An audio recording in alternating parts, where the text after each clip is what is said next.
Listo, ok. ¿Ya? Bien, entonces decía que este virus está relacionado genéticamente con dos que ya conocemos, el SARS-CoV y el MERS, que son de China y Arabia, que los ubicamos en el año 2002 y 2012 respectivamente. Pero como ser vivo lo estamos conociendo.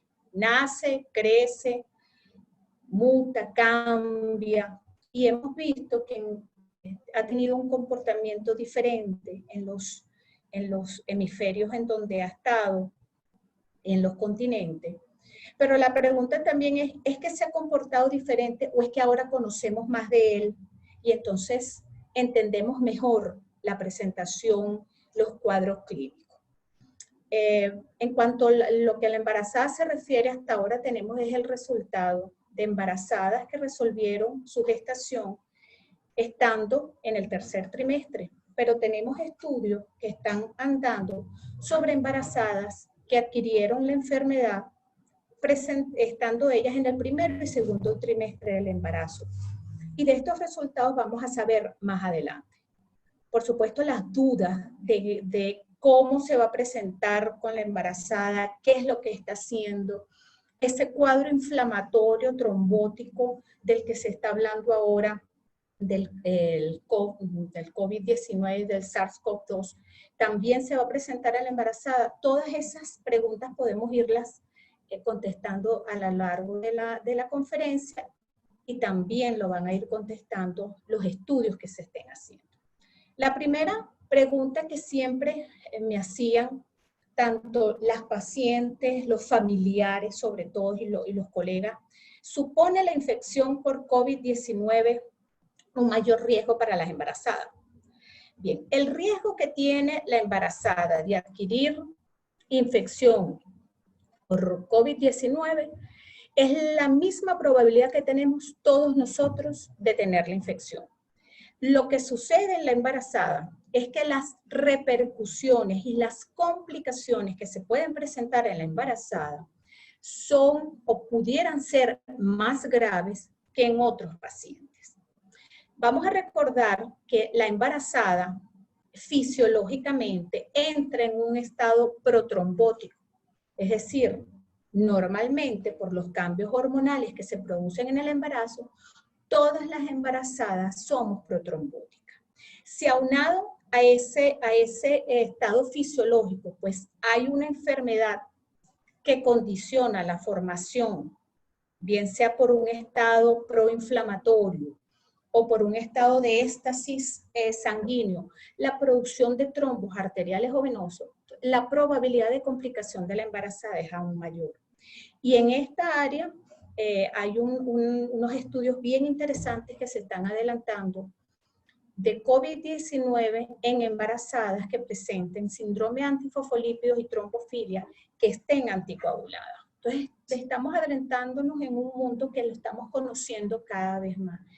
Y los estudios están apuntando hacia que la infección por COVID-19 genera un estado inflamatorio productor de cambios estructurales, de inflamación del endotelio, de acumulación de determinadas células que tienden y favorecen la formación de coágulos arteriales y o venosos. Y eso va, por supuesto, a complicar el embarazo. Entonces, la probabilidad de infección de la embarazada es la misma que tenemos todos nosotros, solo que las complicaciones y la morbimortalidad en ella es mayor. Siempre le digo a mis estudiantes que nosotros tenemos que entender que la embarazada y su bebé son dos en una unidad indivisible. Todo lo que le pasa a mamá repercute en bebé y todo lo que le pasa al bebé repercute a la mamá. Tanto es así que en algunas oportunidades nosotros tenemos que medicar al bebé a través de la mamá, llegando a niveles casi de intoxicación controlada para poder tratar, por ejemplo, un estado de insuficiencia cardíaca del bebé dentro del vientre materno. Entonces, no podemos nosotros separar nuestras terapéuticas y la visión que nosotros debemos tener de la embarazada es cuidarla a ella y cuidar a su bebé también. Otra pregunta muy común y que les da muchísima ansiedad a las embarazadas. Dice, estoy embarazada, ¿cómo puedo protegerme contra COVID-19? Si bien, como dijimos anteriormente, la probabilidad de infección es la misma, hay que hacerle muchísimo hincapié, y aquí quiero que ustedes sean promotores de esto, sigamos siendo promotores en las normas de higiene que debemos mantener. No debemos bajar la guardia. Nosotros no estamos disminuyendo en casos. Nosotros estamos todavía a nivel, en algunos países, en otros continentes, ya va bajando el número de casos. Nosotros en nuestro país, pues estamos todavía en esa fase donde todos los días tenemos un número mayor de casos que el día anterior. Eso significa que nosotros debemos extremar nuestras medidas de higiene y conversar con nuestras pacientes y decirles todos los días, aunque parezca infantil, aunque parezca pequeño, debes lavarte las manos constantemente. Si usas gel, tiene que ser un gel que tenga una proporción de alcohol mayor del 70%. Toser y estornudar en el pliegue del codo. Si tienes la necesidad extrema de salir de tu casa, lo vas a hacer con tapaboca, manejando el tapaboca de manera apropiada. Mantén una distancia con el que tienes al lado de aproximadamente 1,5 metros. No vayas a las consultas médicas sin avisar a tu médico. Llama primero por teléfono. Si es algo que se puede solucionar, se hace. Y si vas a acudir, pues entonces los médicos ya tenemos protocolos en que estamos dándole cita a los pacientes por hora, advirtiéndoles de las normas de higiene que deben estar, un solo acompañante de ser necesario, vayan con tapaboca. Y nosotros en el consultorio también pues llevar adelante todas las normas de higiene y de aseo para que nuestras pacientes estén también protegidas. Entonces, ¿cómo puede protegerse la embarazada? Siguiendo las normas de higiene que hemos nombrado a lo largo y que conocemos a lo largo de todo esta pandemia. Y decirle también que no salga de su casa, sino si tiene la necesidad extrema de salir. La Organización Mundial de la Salud utiliza el término la necesidad imperiosa y extrema de salir. Es decir, si tienes que de verdad de salir, si no, quédate en tu casa, llama a tu médico, utiliza el teléfono, conversa, lo que se puede resolver por teléfono se hace. Y si tienes que salir, pues tomando las normas de higiene y de aseo correctas, para que esa salida no conlleve a una complicación, sino que puedas resolver la situación que tengas que resolver de manera apremiante, de una forma correcta. Entonces, insistir en ellas, en las normas de higiene, tanto personales como familiares. Y si en el seno del hogar hay alguien de la familia que sea un factor de riesgo, como por ejemplo que haya un familiar médico, pues aún deben extremarse, o personal de salud, deben extremarse aún más los cuidados. Entonces, advertirles que deben, al entrar a su casa, quitarse los zapatos, rociarlos con alcohol y cloro, quitarse esa ropa y colocarla a un lado, entrar y bañar, y luego de hacerse el aseo, pues es que pueden compartir en casa. Normas de higiene básicas que conocemos todos, pero que no debemos bajar la guardia. El uso del tapaboca, importantísimo. Vemos personas que usan, tienen el tapaboca, se lo dejan en una sola oreja o lo tienen en la barbilla o dejan la nariz por fuera. Enseñarlas a utilizar cómo colocarse el tapaboca y cómo retirarse. Que no deben tocarse constantemente el tapaboca porque luego tocan los ojos, se tocan la nariz o la boca. Y entonces, si se han protegido de la infección, pues pueden contaminarse ellas mismas haciendo un mal uso del tapaboca. Y esto es otro tema importante, el mal uso y el abuso de los equipos de protección personal. Es muy peligroso un mal uso del tapaboca como estar sin tapaboca. Entonces, enseñarles a nuestros pacientes cómo se debe hacer, cómo se debe retirar, que es colocando los dedos desde adentro y sacándolo de las orejas, que eso debe ir depositado en una papelera y que luego debe desecharse todo ese material. Entonces, convertirnos y mantener una labor de educación muy importante. ¿Deberían someterse las embarazadas a pruebas de COVID-19? La Organización Mundial de la Salud establece dentro de sus protocolos que toda embarazada que acuda a una maternidad, independientemente de la situación por la que acuda, por una amenaza de aborto, por una amenaza de parto prematuro, por una patología médica asociada al embarazo, por la razón que sea, toda embarazada que entre a una maternidad debería realizársele las pruebas de determinación de coronavirus. ¿Por qué? Porque de esta manera nosotros estamos protegiendo a la mamá, cuidando al bebé, pero también protegiendo al equipo de salud. Si bien nosotros como equipo de salud debemos mantener el cuidado extremo con todos los pacientes, y nosotros debemos asumir que todos los pacientes estén positivos hasta que se demuestre lo contrario, porque es la manera de nosotros pues mantenernos apropiados y un uso correcto del equipo de protección personal, pero también es importante cuidar a todo el personal que va a estar con esa embarazada. Entonces, sí, debería hacérsele la prueba. Y no solamente la prueba, el interrogatorio epidemiológico exhaustivo. Vamos a recordar que el 80% de los pacientes van a presentar una sintomatología de leve a moderada de COVID-19. Malestar, fiebre, puede haber una coriza, una rinorrea, algo de tos, síntomas muy leves que pudieran confundirse con un proceso gripal, un proceso viral, y resulta que es COVID-19. Entonces debemos interrogar a esas pacientes y debemos ser muy acuciosos. Y ante la más mínima sospecha, pues nosotros activar todo el protocolo que significa un paciente sospechoso de COVID-19. Respetando, por supuesto, la intimidad de la madre, el contacto fraterno con sus hijos y con sus familiares, y como vamos a ver más adelante, los derechos que ella tiene de una maternidad feliz y una atención en sala de parto apropiada. Entonces, ¿cuáles test conocemos nosotros? Tenemos los test de determinación directa del virus y tenemos los test de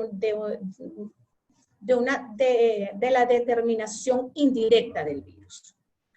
La prueba que estamos utilizando con mayor frecuencia para la detección del virus es el PCR, la reacción en cadena de polimerasa. No es más que la medición de una banda de ARN en una porción del virus. Y esto nos va a decir que el virus está presente.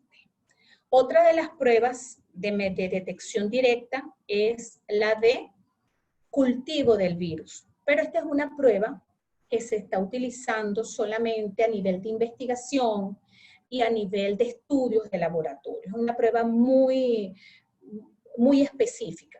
Y tenemos una tercera prueba de determinación directa del virus, que es la determinación de los antígenos. Como nosotros estas pruebas directas es de determinar el virus, pues debemos hacerla en el momento en que el virus esté presente en el organismo del paciente. Por eso es que es muy importante conocer cuándo aplicar cada tipo de prueba. Tenemos también las pruebas de determinación indirecta, que esas me van a decir que yo estuve en contacto con el virus. Y esas pruebas de determinación indirecta son las pruebas de anticuerpos, las pruebas que nosotros llamamos pruebas rápidas. Hay otras pruebas también, pero estas son las más conocidas. ¿Cuándo realizar una y otra? Las pruebas de determinación directa deben realizarse los 7 primeros días en que nosotros, el paciente nos llega y nos llega con síntomas. Y debemos recordar que hay algunos pacientes que pueden permanecer hasta de 10 a 14 días asintomáticos. Entonces, por eso fue que anteriormente les dije que debemos ser muy acuciosos en el interrogatorio epidemiológico para detectar cualquier mínimo cambio que nos haga a nosotros sospechar, porque de esta manera nosotros vamos a saber qué prueba vamos a aplicar. Estas pruebas tienen una especificidad elevada, pero una sensibilidad muy baja. Entonces, es muy importante para nosotros establecer muy bien el tiempo en el que lo vamos a realizar. Las pruebas de detección directa deben realizarse los primeros 7 a 10, entre los primeros 7, máximo 10 días que el paciente presente la sintomatología. Y las pruebas de detección indirecta, pues como yo lo que voy a medir es anticuerpos, que me va a decir que yo estuve en contacto con el paciente, pues entonces esas se van a medir después de los 10 días en adelante. Porque si yo hago una prueba de detección indirecta, de detección de anticuerpos, lo hago al segundo o tercer día, yo no voy a tener anticuerpos porque estoy en pleno periodo de presencia del virus. E igualmente, si yo hago una prueba de detección directa de virus, PCR a los 25 días, pues me va a dar negativo. Entonces, es un falso negativo cuando el paciente, en el caso que yo hago una prueba indirecta, si yo la hago el cuarto día, voy a tener, y me da negativo, voy a tener un falso negativo. Pero no es porque el paciente está enfermo, el paciente está infectado, pero fue que no apliqué la prueba apropiada en el tiempo correcto. Entonces, los primeros 7 días, reacción en cadena de polimerasa. A partir del 7º, 10º día en adelante, hacemos la determinación de anticuerpos. Esto es bien importante. En la embarazada, se debe realizar también, se puede realizar para decidir la vía de resolución del embarazo, la toma de muestra de la región perianal. Y de esto se han valido algunas escuelas o las diferentes escuelas para favorecer la vía de interrupción del embarazo cuando sea menester hacerlo, llegue a su periodo de finalización del embarazo, bien por vía alta cesárea o bien por vía baja por parto natural. Esta pregunta la hacen con muchísima frecuencia. ¿Puedo, tanto pacientes como colegas, puedo transmitirle el COVID-19 a mi bebé durante el embarazo y el parto? Hasta hace 3 semanas hablábamos que no había evidencia, no decíamos que no, sino que no había evidencia de la transmisión vertical. Incluso yo tuve también un webinar donde ese día dije, hasta hoy sabemos, conocemos que no hay una evidencia de la transmisión vertical. Pero ya salió publicado un estudio en donde, siguiendo todo el proceso científico y de determinación de prueba, se tomó muestras de líquido amniótico, de cordón umbilical, de hisopado nasofaríngeo de la madre, toma de muestra del recién nacido, y todas las pruebas salieron positivas para coronavirus. Entonces ahora decimos que ya tenemos la posibilidad que el virus produzca o haya una transmisión vertical. Y esto cobra muchísima importancia, las normas de higiene. Por eso que insisto muchísimo en que debemos mantener las normas de higiene, hacérselas cumplir y respetar a las pacientes. La única manera que ellas no se infecten o que retarden la infección o que sean menor el número de embarazadas infectadas es si ellas nos ayudan manteniendo una higiene apropiada e insistir con ellas que no deben salir de su casa. Ese eslogan de quédate en casa es sumamente importante y primordial para la embarazada. Quédate en tu casa, no tienes nada que hacer afuera. Mantente dentro de tu hogar. Y por supuesto, el grupo familiar que esté ahí debe cuidarse. Entonces, ya hay evidencia de la transmisión vertical. Esto, bueno, ya hay un cambio en el paradigma y en la forma como vamos a atender a nuestras embarazadas, porque entonces conocemos cómo se está comportando el virus en el tercer trimestre. Porque las embarazadas que están resolviendo su embarazo ahorita estaban aproximadamente terminando el segundo, entrando para el tercer trimestre. Pero ya vamos a empezar a tener estudios de pacientes que se infectaron en el primero y en el segundo trimestre. También me preguntan si el virus es productor de malformaciones. No lo sabemos. Vamos a ir aprendiendo de él. Hasta ahora no hemos visto malformaciones o ciemopatía que pudiesen correlacionarse con la infección de COVID-19, pero es que las pacientes que estamos teniendo ahorita son pacientes que se están resolviendo en el último se infectaron en el último trimestre. si bien han sido pocas las embarazadas con respecto al paciente no embarazado que se han infectado, pero han muerto embarazadas a nivel mundial. Entonces hay que cuidarlas muchísimo, porque cuando se pierde una embarazada perdemos dos, perdemos bebé y perdemos mamá. Entonces debemos extremar los cuidados siempre e insistirla constantemente en ese cuidado. ¿Qué atenciones debería recibir durante el embarazo y el parto una embarazada? Fíjense, la embarazada con COVID-19 tiene derecho a tener un control prenatal apropiado, gentil, generoso, en medio de la pandemia. Estamos pasando consulta y no le vemos la cara a la paciente completamente. Hemos aprendido a llorar y a sonreír con los ojos.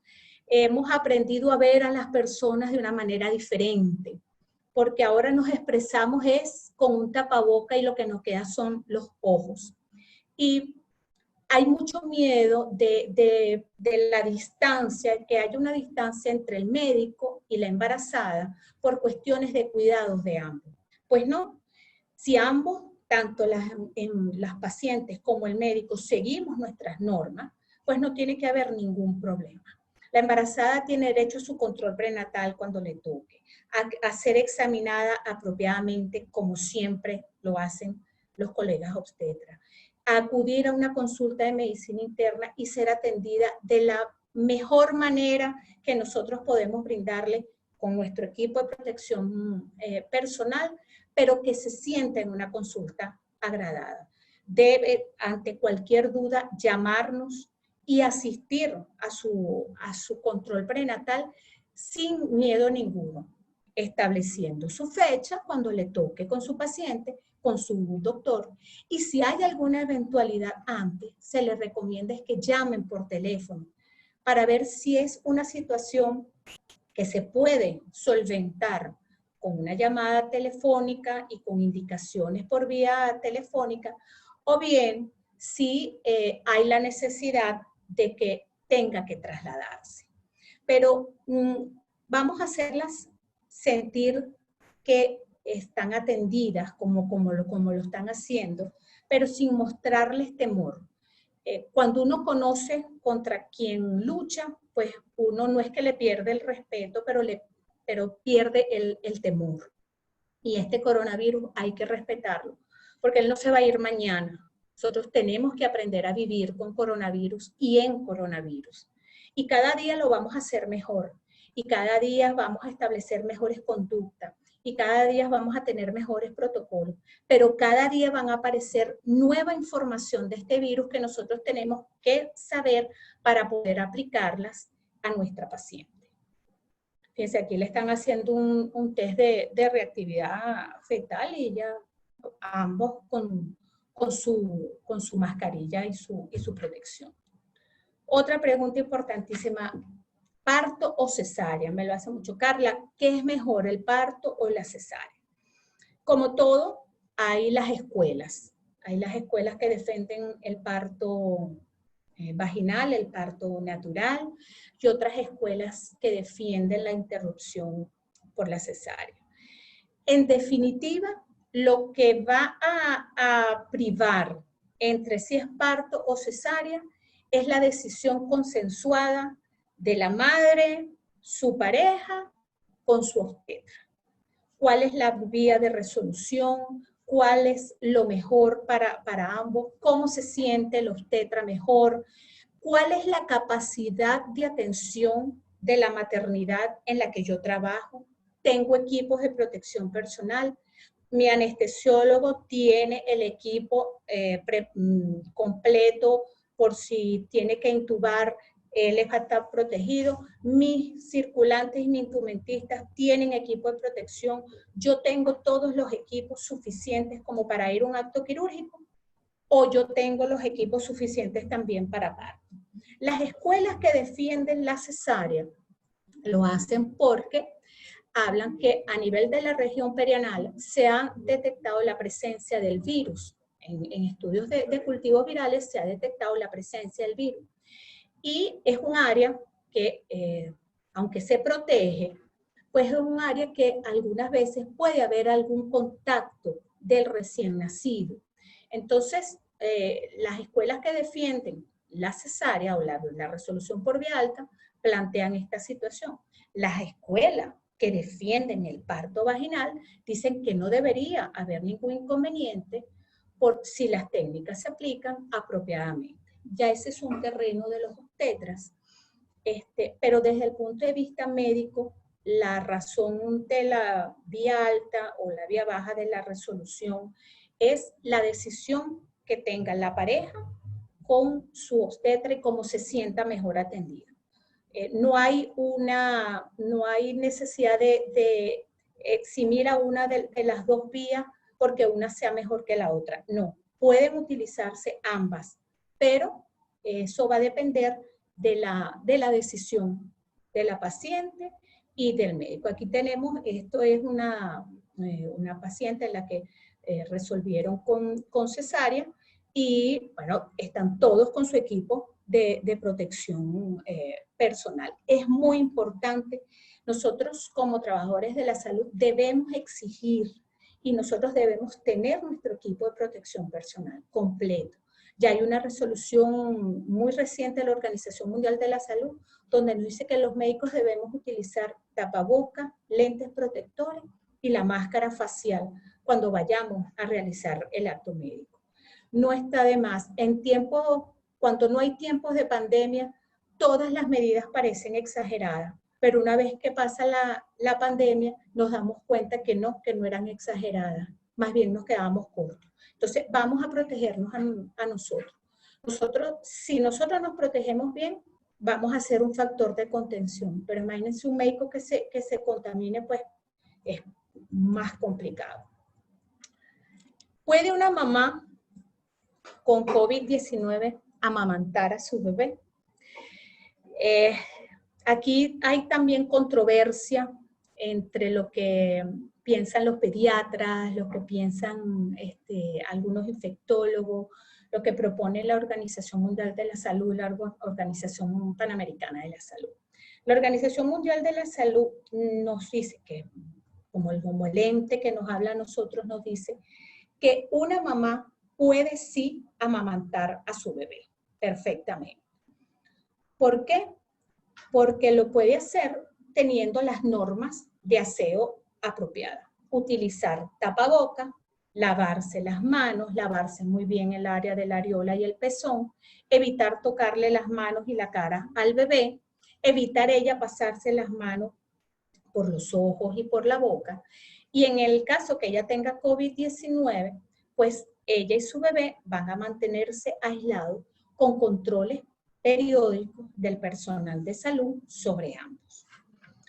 El punto de los infectólogos que hablan es que pudiese haber un cambio en el virus. Hasta ahora no se ha detectado la presencia del virus en leche materna, pero esto mismo lo decíamos con respecto a la transmisión vertical.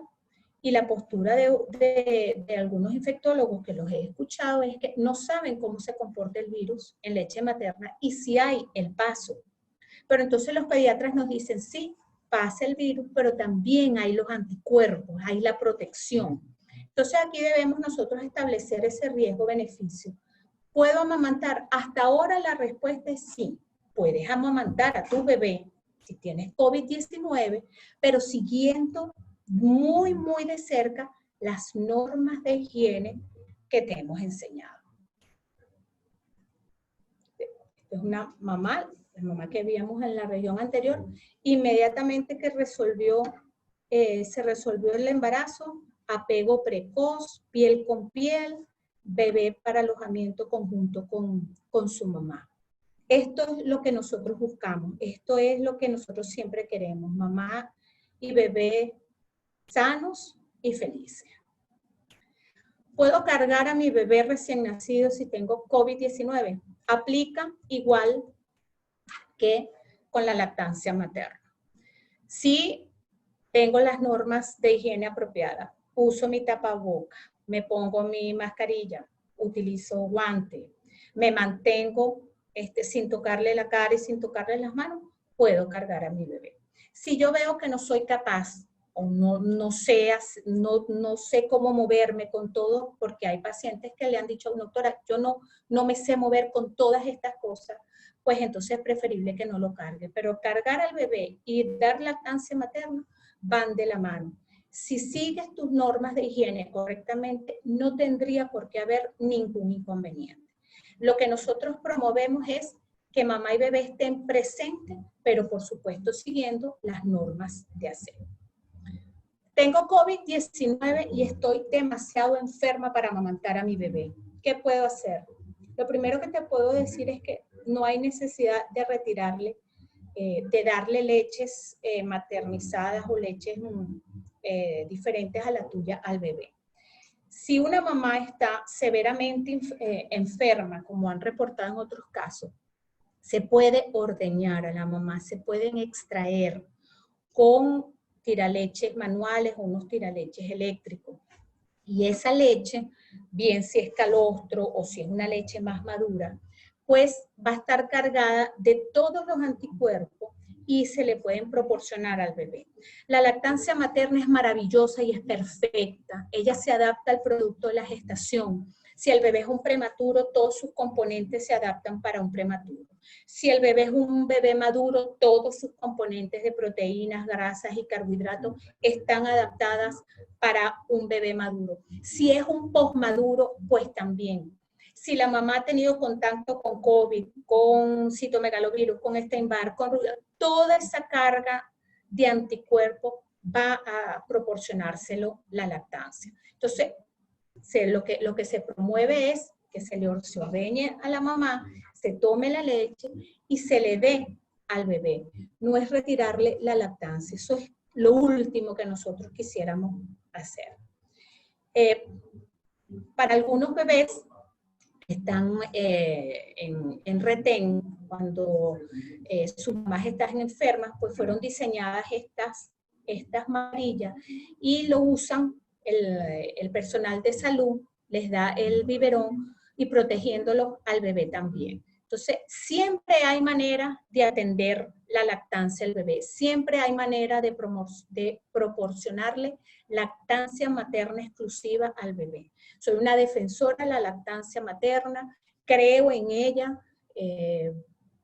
la promuevo, insto a mis pacientes a decirles que sí, que es un trabajo, es una labor, pero tiene unas satisfacciones inmensas. Y en la medida en que la mamá, aún estando severamente comprometida en su salud, pudiésemos nosotros ordeñar leche y entregársela a la mamá, pues vamos en beneficio de ambos. Estamos en pleno conocimiento del COVID. Creo que no sabemos todavía ni la mitad de lo que vamos descubriendo cada día.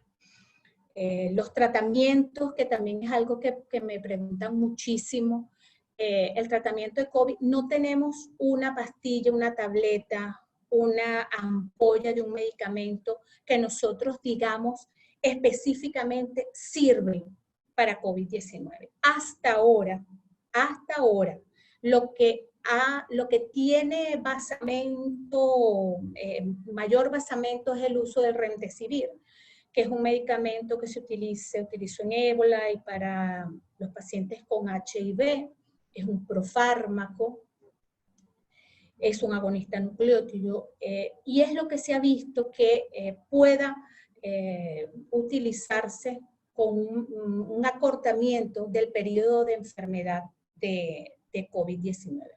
De resto, los protocolos que se han estructurado han sido por conocimientos y que hemos llegado a utilizar, que han utilizado otros países. Está la hidroxicloroquina, la cloroquina, la ivermectina, los bolus de esteroide, el tipo de esteroides que se va a utilizar. Cada país ha establecido sus protocolos. No nos hemos puesto de acuerdo todavía en ninguno. Venezuela tiene un protocolo que lo indica el Ministerio de Salud, tanto para el paciente enfermo como para el contacto, como para el tratamiento del personal de salud.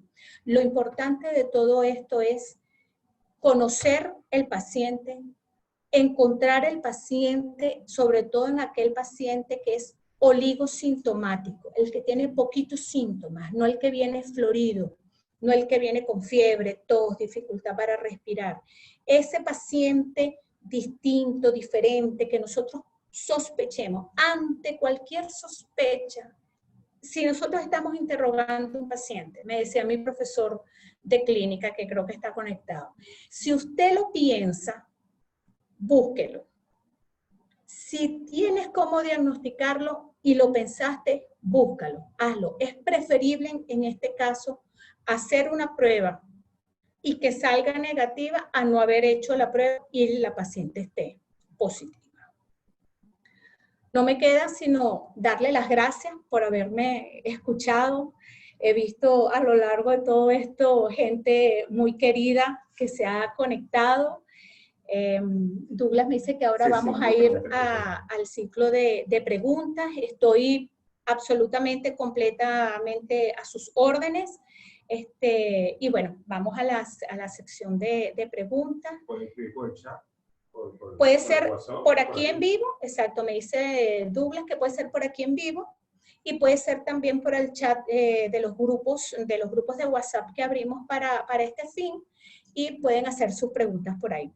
Muchísimas gracias por escucharme, gracias por conectarse, encantada, y esto hace que cada día me esfuerce más en estudiar. El mundo de la embarazada me apasiona. Mis dos grandes profesores, el doctor Zuckerman y el doctor Cabrera, pues me inspiraron siempre en esto. Desde que estaba estudiando medicina interna, pues lo quise hacer. Y aquí estoy hoy representándolos a ellos. Muchísimas gracias. Ok. ¿Te pregunto? Ok, ¿qué hacemos aquí? ¿Aquí? Sí. No. ¿No? Vamos a esperar aquí.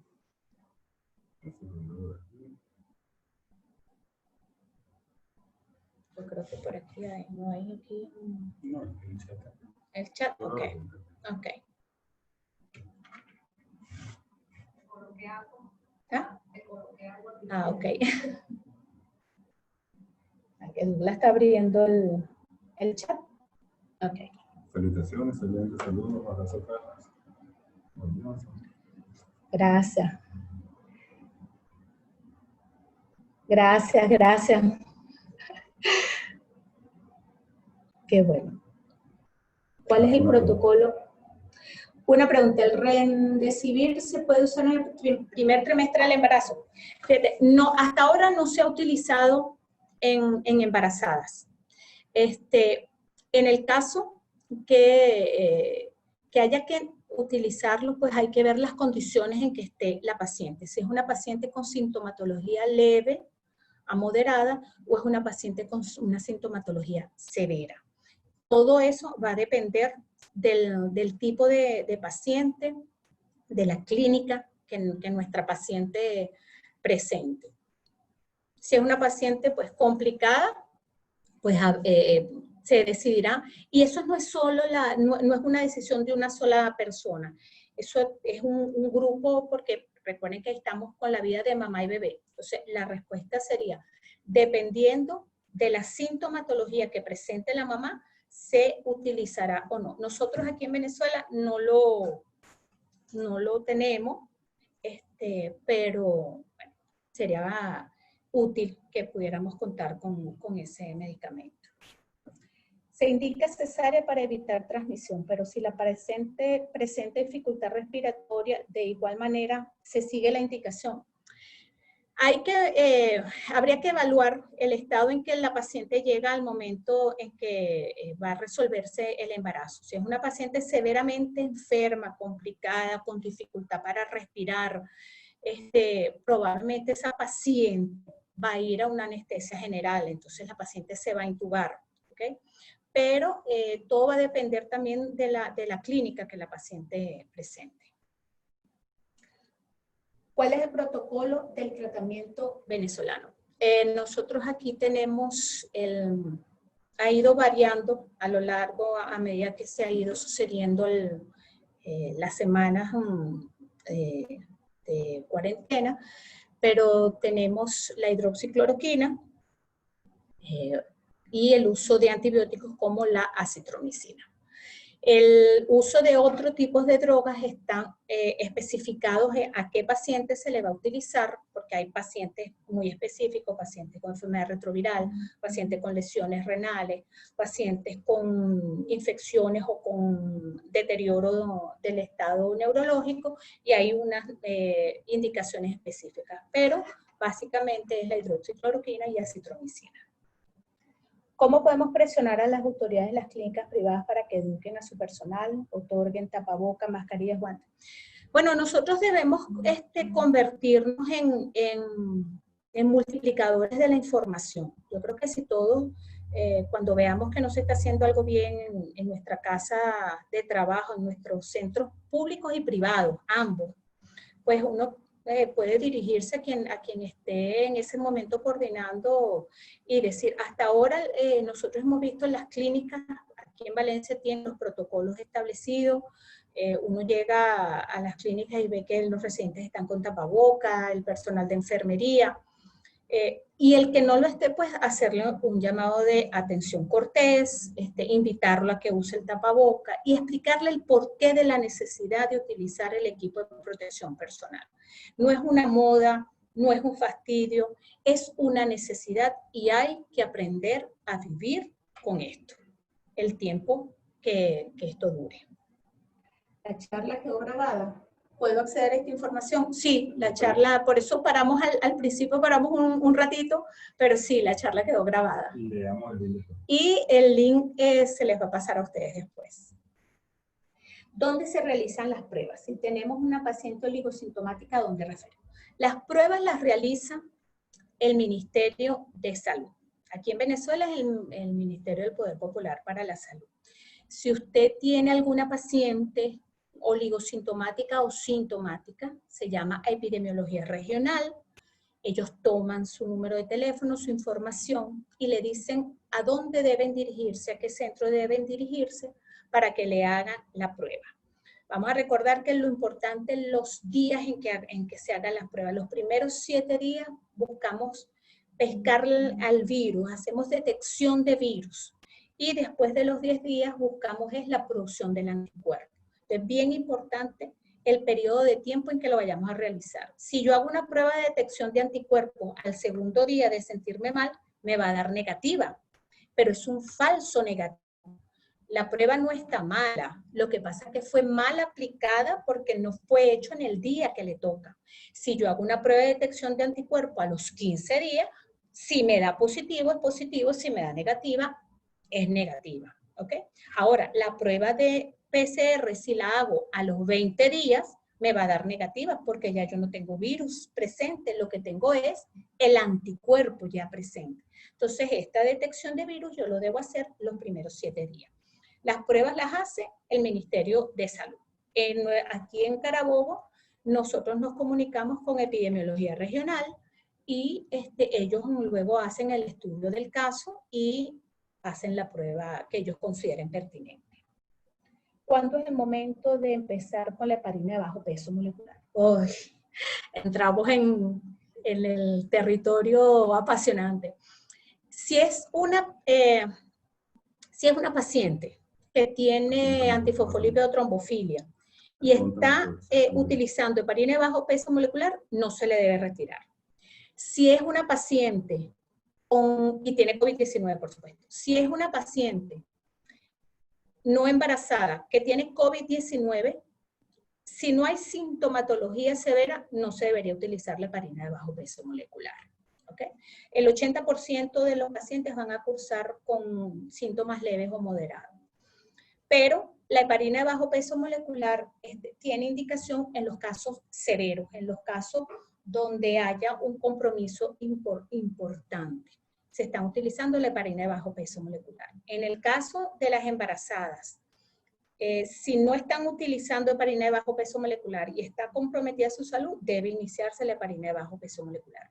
Si es una embarazada con COVID-19 que está recibiendo heparina de bajo peso molecular, no se le retira si no hay evidencia de sangrado importante, activo. Hola Carla, un abrazo. ¿Qué se sabe del comportamiento de COVID en las embarazadas que ya reciben anticoagulación por trombofilia o síndrome antifosfolípido? Bueno, lo que acabo de decir, se les recomienda a las pacientes embarazadas que tengan infección por COVID-19 y estén recibiendo esteroides, heparina de bajo peso molecular y aspirina, no suspender la medicación, a menos que nosotros tengamos evidencia que se esté presentando una coagulopatía de consumo. De resto, debemos mantenerla, porque hemos visto y estamos viendo que la enfermedad se está portando como una enfermedad inflamatoria productora de trombo. Si el sustrato fisiopatológico de la trombofilia y el síndrome antifosfolípico es la formación de coágulos arteriales y o venosos, y además fisiológicamente la embarazada es protrombótica, y además yo tengo una enfermedad que se está comportando como una enfermedad trombótica, pues se debería dejar, a menos que haya la presencia, y la coletilla es bien importante, lo dice la Asociación Americana del Corazón, bien importante, a menos que haya la evidencia de una coagulopatía de consumo. ¿Qué pruebas para el recién nacido de madre con COVID positivo? Ok, al bebé se le debe tomar muestra de talón y se le hace hisopado nasofaríngeo también, y en ese caso hacer PCR directamente a mamá y a bebé. Hola Carla, muy buena posición, me alegra que no se prohíbe el alojamiento conjunto.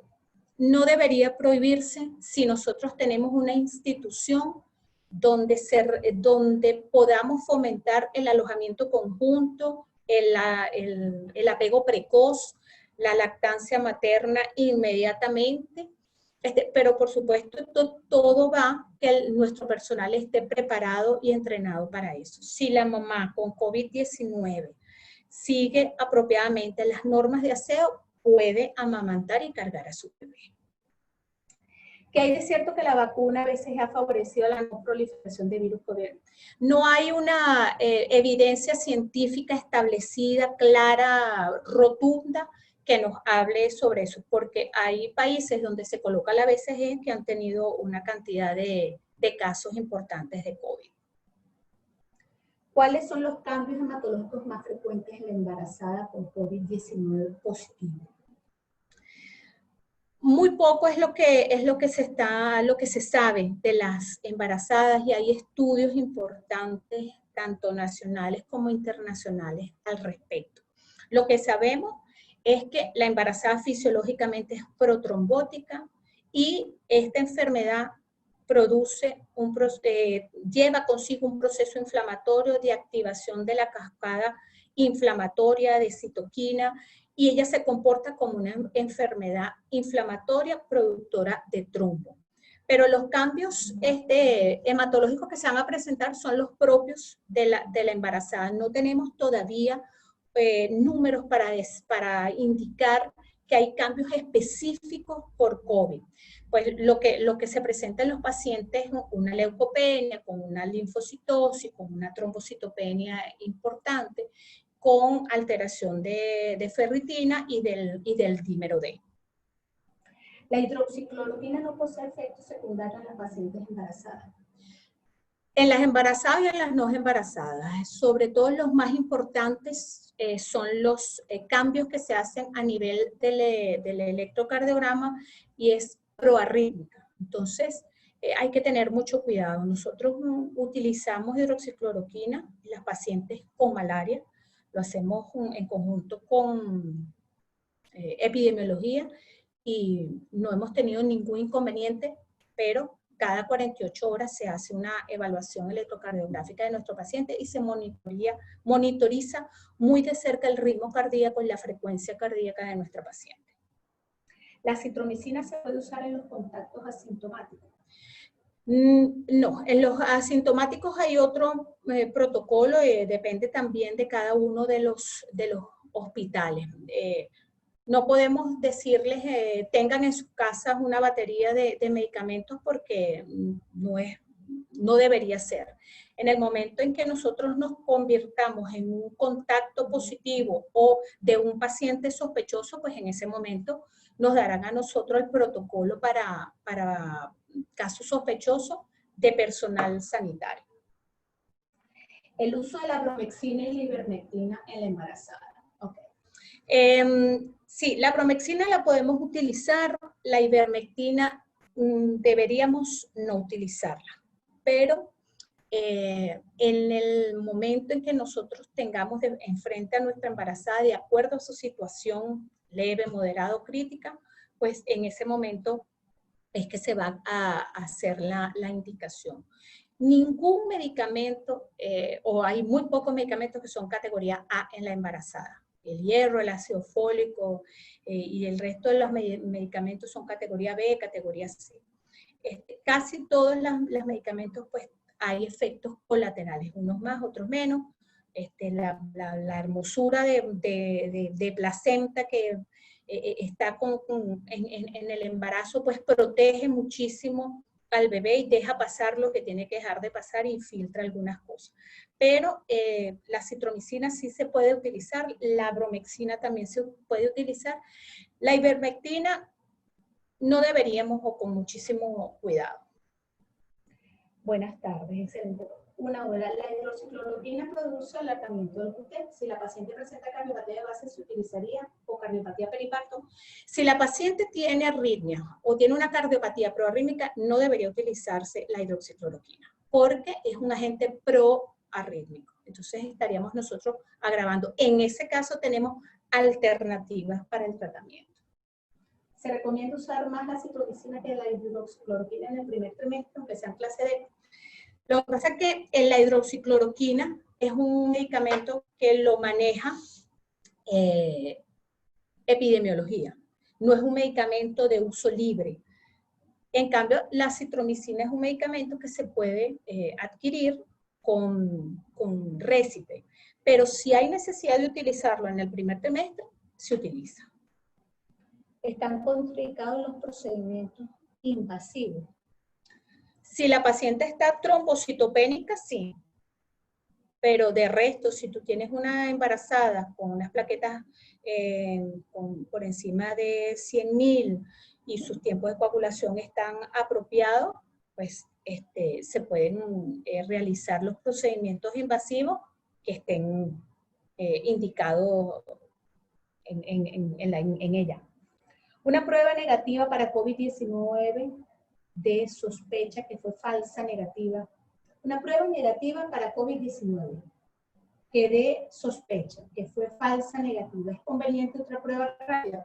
Aquí habría que saber qué día tomó la muestra para saber si vamos a PCR o PDR. ¿Ok? Bien importante saber. Por eso insisto en la necesidad del interrogatorio exhaustivo. Saber bien qué te sientes, cómo te sientes, has tenido contacto, estuviste fuera de tu casa, ¿dónde fuiste? ¿Fuiste al hospital? ¿Fuiste a la clínica? ¿Había otro paciente ahí contigo? ¿El paciente estaba tosiendo? Detalles para que no se nos pase. Y bien importante saber el día. ¿Qué es cierto acerca del uso del ibuprofeno? Bueno, hubo también una controversia con el uso de ibuprofeno. Se puede utilizar en la no embarazada.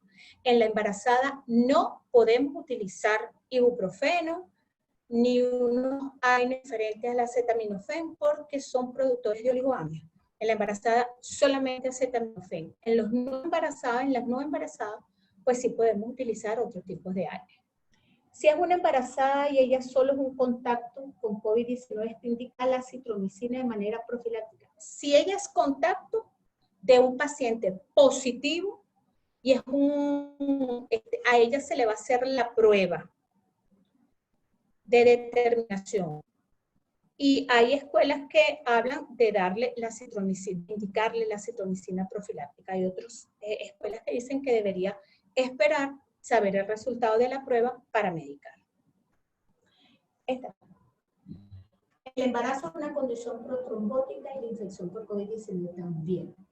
Quiere decir que usamos la heparina de bajo peso molecular en dosis de anticoagulación y no en dosis profiláctica. Muy interesante, doctor. Si la paciente está enferma, en ese caso utilizaríamos la heparina a dosis tratamiento, ya no dosis profiláctica. y a dosis tratamiento. 1 miligramo kilogramo peso cada dosis. ¿Puede el COVID similar una preeclampsia?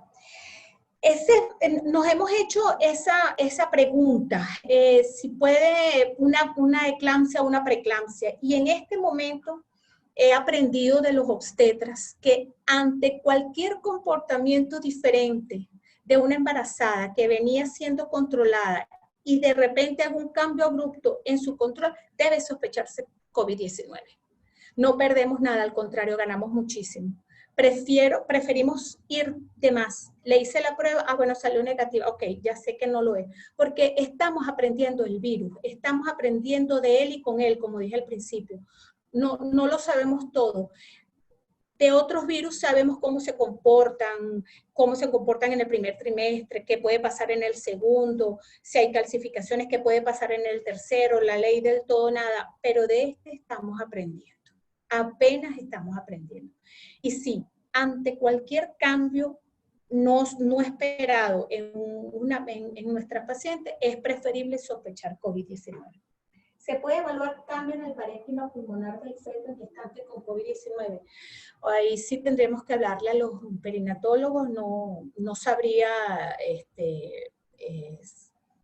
decirte si hay cambio en el parénquima pulmonar fetal del bebé en el caso en que la mamá haga una complicación pulmonar por COVID-19. A toda embarazada con COVID-19 asistencia leve se le debe indicar heparina de bajo peso molecular. No, si es de bajo riesgo o oligosintomática, no. Se le dan control estricto, se le hacen sus visitas domiciliarias, pero no tiene indicación de heparina de bajo peso molecular. El doctor Carlos de Gobella vía WhatsApp pregunta lo siguiente. ¿Dónde se puede buscar el caso que indicó de transmisión vertical? Puedo dejarle el link al equipo y se lo hago llegar. ¿Qué opina de los tratamientos con antigripales y AINES en primeros síntomas? Creo que se refiere a un audio que hay ahí que habla de uso de antigripales y ácidos débiles. No tienen acción importante sobre COVID-19, no tienen ninguna acción. Ok. Se ha evidenciado en las pacientes embarazadas con diagnóstico COVID-19 en el segundo trimestre de crecimiento y trastorno restringido. Todavía estamos buscando en espera de los resultados de las pacientes con infección en el primero y segundo trimestre. He conocido casos de enfermedad cerebrovascular en personas jóvenes. ¿Podría presentarse así el COVID-19? Sí, pudiera haber una afectación neurológica. No es lo común, pero pudiese ser una manifestación propia de idiosincrasia aquí en el país. Ahorita en pandemia hay que pensar que todo lo que sea diferente puede tratarse de COVID-19. Felicitaciones, doctora. Una paciente con las pruebas rápidas positivas, ¿qué porcentaje existe de falso negativo? Depende del día en que tomaron la prueba. Estas pruebas tienen especificidad, pero muy baja sensibilidad, si no son indicadas en el día preciso en que debe ser. Porque una paciente oligosintomática puede ser otro cuadro viral. Sí. Mononucleosis, ¿existe estudio? Sí. Por supuesto que puede ser otro virus, puede ser dengue, puede ser citomegalovirus, puede ser Epstein-Barr, que la paciente tenga mialgia, artralgia, fiebre, decaimiento, disnea. Pero lo primero que vamos a sospechar nosotros ahorita es que sea COVID y debemos hacerle la prueba. ¿Cuál prueba debemos hacerla? Va a depender de los días con síntomas que tenga. He insistido, si quiero determinar presencia de virus, porque son los 7 primeros días de la sintomatología, luego de eso, de los 7, 10 días, luego el 10º día, pues es el paciente con, yo lo que busco es el anticuerpo, porque ya yo tuve el contacto con el virus. El COVID-19 puede atravesar la manera placentaria en cualquier trimestre del embarazo. Lo que sabemos hasta hoy es que hay un caso reportado positivo de transmisión vertical para una paciente que adquirió la enfermedad en el tercer trimestre. Todavía estamos en estudio cómo se comporta el virus en el primero y el segundo trimestre.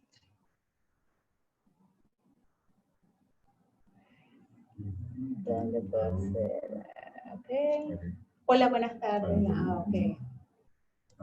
Se ha evidenciado en las pacientes embarazadas con diagnóstico de COVID seguro. Ya la vimos. Ajá.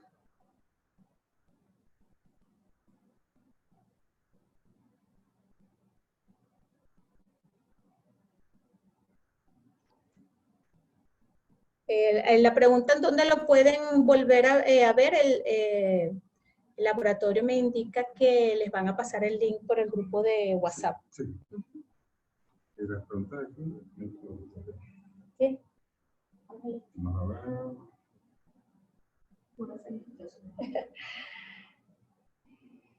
Muy buena charla, vi con mi esposo Javier, muy completo de conducta en cada trimestre, incluso para decir voy a estar muy agradecido por la invitación. Cabrera. Por aquí igual, mi reconocimiento de lectora. No, gracias a ustedes. El chat va a seguir, Sí, abierto. El chat va a seguir abierto.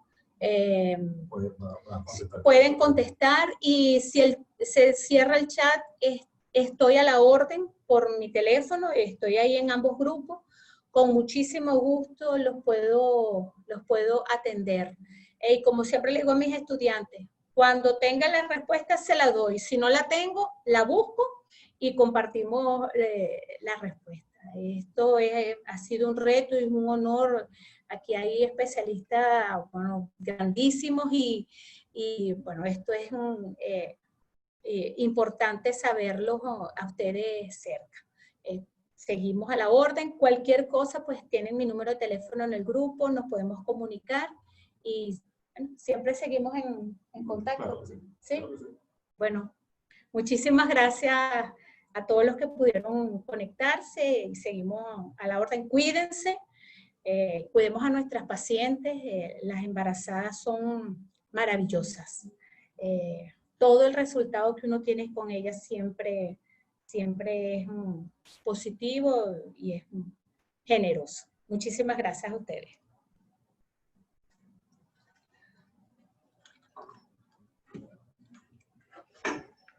Muchísimas gracias en nombre del laboratorio Megalac por asistir a la conferencia de hoy. En el chat que tenemos pueden hacer preguntas y la doctora Carlos Lozada le va a responder vía directo por el chat que tenemos. ¿Ok?